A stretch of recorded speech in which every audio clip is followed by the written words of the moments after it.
सभापति महोदय, आपका बहुत बहुत धन्यवाद। ये जो वित्तीय विधेयक इस सदन के समक्ष लाया गया है, ये सरकार के जो राजस्व से जुड़े प्रस्ताव हैं उनको क्रियान्वित करने के लिए यहाँ पर सभापटल के समक्ष रखा गया है। कोई भी जो वित्तीय राजस्व से जुड़े प्रस्ताव होते हैं वो किन्हीं अनुमानों पे आधारित होते हैं। They are based upon certain intelligent estimates and guesstimates. Mr. Chairperson, sir, the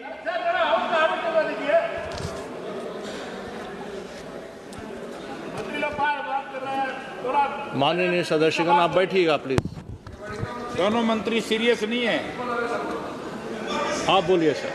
सभापति महोदय, आप बोलिए sir. International Energy Agency has described the closure of the Straits of Hormuz as the single biggest oil crisis which the world has faced in the 20th and the 21st century, worse than the 1970 oil shock in 73 and 79. There are an estimated 11 million barrels per day and 140 billion cubic meters of LNG, which is off the market.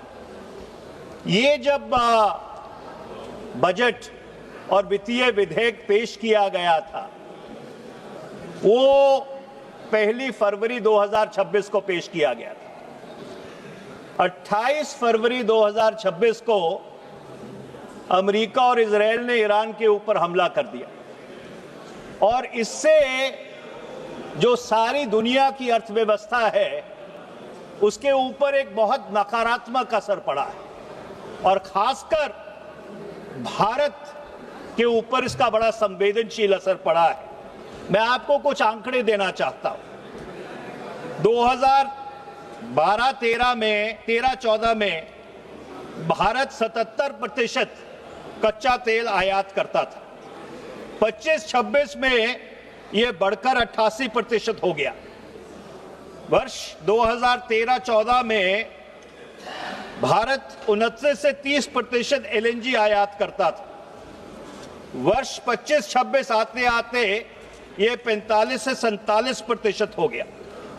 जो crude oil है, जो कच्चा तेल है, उसकी जो Indian basket की कीमत है फरवरी 2026 में ये लगभग $70 के आसपास थी। मार्च 2026 में बढ़कर $119.28 हो गई और 20 मार्च 2026 को ये $150 के लगभग थी। जब भी कच्चे तेल की कीमत सभापति महोदय $10 से बढ़ती है, इसका 10 या 15 बिलियन डॉलर भारत के राजस्व के ऊपर उसका बोझ पड़ता है। भारत 150 से 200 बिलियन डॉलर हर साल कच्चे तेल की आयात पे खर्च करता है। ये मैं आंकड़े इसलिए दे रहा हूं क्योंकि अगर लड़ाई कल भी खत्म हो गई तो अनुमान ये है कि वर्ष 2027 के अंत तक जो कच्चे तेल की कीमत है वो $100 से ऊपर रहेगी। और ये सिर्फ कच्चा तेल है, इसके साथ साथ एलएनजी भी है, इसके साथ साथ खाद्यान्न भी है, इसके साथ साथ फर्टिलाइजर भी है। तो जो बुनियादी प्रश्न पैदा होता है, मेरे ख्याल बड़े वित्त मंत्री तो यहाँ है नहीं, शायद छोटे वित्त मंत्री जरूर होंगे। सभापति महोदय, ना बड़े वित्त मंत्री अच्छा है तो एक बुनियादी प्रश्न ये पैदा होता है कि जिस जिन अनुमानों के ऊपर ये बजट और वित्तीय विधेयक आधारित है, क्या वो जो अजम्पशंस हैं, वो जो बुनियादी बेसिस है, क्या वो वैलिड भी है कि नहीं है? Are those assumptions on which this budget is based valid any longer? And the reason I say this is, कल माननीय प्रधानमंत्री जी सदन में बोल रहे थे, उनके भाषण का एक उद्घोष था, पर जो बात वो नहीं कह रहे थे वो ये थी कि वो मुल्क को तैयार कर रहे थे कि जो आने वाले दिन है वो आने वाले दिन संकट भरे होंगे।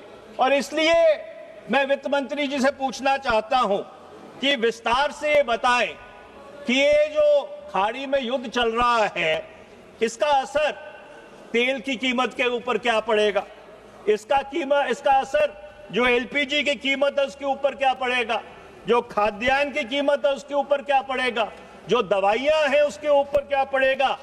क्योंकि 30 अप्रैल जब तक पश्चिम बंगाल के दूसरे चरण का चुनाव समाप्त नहीं होता, तब तक तो आप इस चीज के ऊपर नियंत्रण करने की कोशिश करेंगे, पर 1 मई 2026 के बाद इस देश में एक नई आर्थिक रियलिटी होगी। और इसीलिए मैं ये बहुत जिम्मेवारी से कहना चाहता हूं कि जिन अनुमानों के ऊपर ये बजट रखा गया था 1 फरवरी 2026 को, आज 24-25 मार्च को वो सारे जो अनुमान हैं वो पूरी तरह से शिथिल हो गए हैं। Those assumptions do not exist. So are we discussing a past which no longer exists in the form of the budget and the finance bill is my question to the finance minister. अब जो 1 फरवरी 2026 को जो वास्तविकता थी उसके ऊपर मैं आपका ध्यान और आपके माध्यम से सरकार का ध्यान आकर्षण करना चाहता हूं। जो बजट है उसका मूल रूप 53.47 लाख करोड़ रुपए था। जो राजस्व इकट्ठा करती है सरकार वो 36.51 लाख करोड़ है। जो मार्केट से, बाजार से सरकार जाके लोन लेती है, कर्ज लेती है, वो 16.95 लाख करोड़ है जो बजट रखा गया है। और जो ब्याज सरकार चुकाती है उस कर्जे के ऊपर वो 14.3 लाख करोड़ रुपए है। तो बहुत ही महत्वपूर्ण प्रश्न खड़ा होता है सभापति महोदय कि जो कर्जा सरकार बाजार से उठा रही है, क्या वो कर्जा जो ब्याज की, जो इंटरेस्ट की अमाउंट है, जो ब्याज की रकम है, उसको अदा करने के लिए उठा रही है? Is the government borrowing just to service the interest on its borrowings? Because that raises a very fundamental question with regard to debt liability. अब हर सरकार का या हर मुल्क का एक उद्देश्य होता है कि एक समय जरूर आए जब आपका जो राजस्व है और जो आपका खर्चा है उसमें एक संतुलन बने। There should be an equilibrium between your revenue and your expenditure so that either you can have a surplus budget or at least a neutral budget, a revenue neutral budget. अब आप अगर आंकड़ों को अपने संज्ञान में लें, 2013-14 में भारत सरकार की जो डेट और लाइबिलिटी थी, जो कर्जा था और जो बाकी देनदारी थी, वो 56.51 लाख करोड़ थी। 26-27 से ये जो वित्तीय वर्ष है, जब ये खत्म होगा 31 मार्च 2026 को, ये बढ़कर 214.8 लाख करोड़ हो जाएगी। 12 साल में सरकार का जो कर्ज है और देनदारी है वो 3 गुना से ज्यादा बढ़ गई है। और ये एक और बुनियादी सवाल खड़ा करता है, जब सरकार इतना कर्जा बाजार से लेती है तो it crowds out private investment completely, क्योंकि जो आपके निजी कंपनियां हैं वो मार्केट से जाके पैसा नहीं उठा सकती, या पैसा उठाती हैं तो बहुत बड़े ब्याज दर के ऊपर, at a very steep interest rate they have to raise financing. अब आप आओ डेट टू जीडीपी रेशियो के ऊपर। वर्ष 2025-26 में केंद्र सरकार का डेट टू जीडीपी रेशियो 55.2% था। अगर राज्य सरकारों को भी अपने संज्ञान में लें तो 29.2% था। सो क्यूमुलेटिव जो डेट टू जीडीपी रेशियो है केंद्र सरकार का और राज्य सरकारों का मिलाकर वो 84.2% है। जो एफआरबीएम एक्ट में 2018 में संशोधन किया गया था उसमें यह सुनिश्चित किया गया था कि 40% केंद्र का डेट टू जीडीपी रेशियो होना चाहिए और सारे जितने राज्य हैं उनको मिलाकर ये 20% होना चाहिए। तो कहां 60% सुनिश्चित किया गया था और कहां 84.2% पर सरकार का डेट टू जीडीपी रेशियो पहुंच गया है। और इसका बहुत बड़ा नकारात्मक प्रभाव आपके स्टेट एक्सचेकर के ऊपर, आपके फाइनेंसेस के ऊपर, आपका जो बोरोइंग कैपेसिटी है उसके ऊपर पड़ता है। अब मैं नॉमिनल जीडीपी पे आता हूं। देखिए, नॉमिनल जीडीपी बजट बनाने के लिए जो रियल जीडीपी है उससे कहीं ज्यादा महत्वपूर्ण होती है। और वर्ष 2005 में भारत की जो नॉमिनल जीडीपी थी उसका वृद्धि दर 14% था। 2009 में यह बढ़कर 20% हो गया। 2026 में यह घटकर 8% रह गया। अगर आप महंगाई दर को, कि भाई महंगाई दर कम है, अगर उसको भी आप अपने संज्ञान में ले तो ये 8% जो नॉमिनल जीडीपी ग्रोथ है वो बहुत कम है। And what happens as a consequence when the nominal GDP is of a very lesser order, your tax buoyancy declines. इस सरकार ने अनुमान लगाया था कि उनकी टैक्स बोइंसी 1.1% से बढ़ेगी और पिछले वित्तीय वर्ष में यह सिर्फ 0.6% से बढ़ी है। मैं आपको कुछ आंकड़े देता हूं। ग्रॉस टैक्स रेवेन्यू का जो अजम्पशन ऑफ ग्रोथ था वो 13% था, बढ़ा 3% से। कॉर्पोरेट टैक्स अनुमान था 9% से बढ़ेगा, बढ़ा 7% से। इनकम टैक्स अनुमान था 17% से बढ़ेगा, बढ़ा 6%। और इनडायरेक्ट टैक्स ये अजम्पशन थी कि 13% से बढ़ेगा और ये -1% से घट गया। सो इसलिए सरकार जो है वो मार्केट से जाके 16 लाख 17 लाख करोड़ रुपया कर्जा उठाती है। और जो बहुत ही दुर्भाग्यपूर्ण बात है सभापति महोदय कि जो भारत का कॉरपोरेट जगत है उसको 2019-20 में बहुत रियायत दी गई। जो इफेक्टिव कॉरपोरेट टैक्स रेट आज है वो 18.85% है। इसके अलावा कि इनकम टैक्स में छूट दी गई, जीएसटी में छूट दी गई। जो भारत की अर्थव्यवस्था है वो पब्लिक कैपिटल एक्सपेंडिचर पे चल रही है और आज वो पब्लिक कैपिटल एक्सपेंडिचर बढ़ के 17.14 लाख करोड़ हो गया है। तो सवाल ये है, सरकार इतना निजी क्षेत्र के लिए करती है, why is private corporate investment not kicking in? Why is it not firing the engines of the Indian economy over the past 6 years, despite the fact that we have now come out of COVID?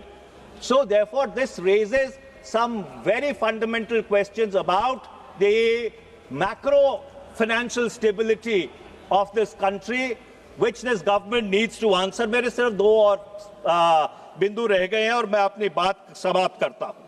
जो foreign direct investment है और foreign portfolio investment है वो भी भारत से भागती जा रही है।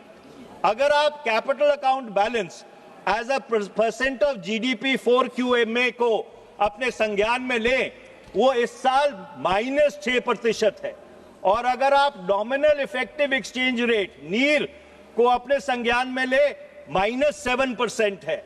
नेट एफडीआई सितंबर से लेकर दिसंबर 2025 तक नेगेटिव में रहा है। It has been in the negative area और इसका सीधा सीधा असर भारत के रुपए पे पड़ता है। 2014 में भारत का रुपया, I am just finishing, just concluding, just please give me 2 more minutes। 2014 में भारत का रुपया डॉलर के मुकाबले 60.99 था। 61 रुपए पे आपको $1 मिलता था। 2026 में आज की तारीख में ये 93.34 रुपए में आपको $1 मिलता है। मैं ये पूछना चाहता हूं बहुत विनम्रता से, ये जो रुपया है आज किसकी उम्र से ज्यादा तेजी से बढ़ रहा है? अगर आपको याद हो, जो सत्ता में बैठे हैं वो कहा करते थे कि रुपया प्रधानमंत्री की उम्र से ज्यादा तेजी से बढ़ रहा है। आज मैं पूछना चाहता हूं कि ये रुपया किसकी उम्र से ज्यादा तेजी से बढ़ रहा है?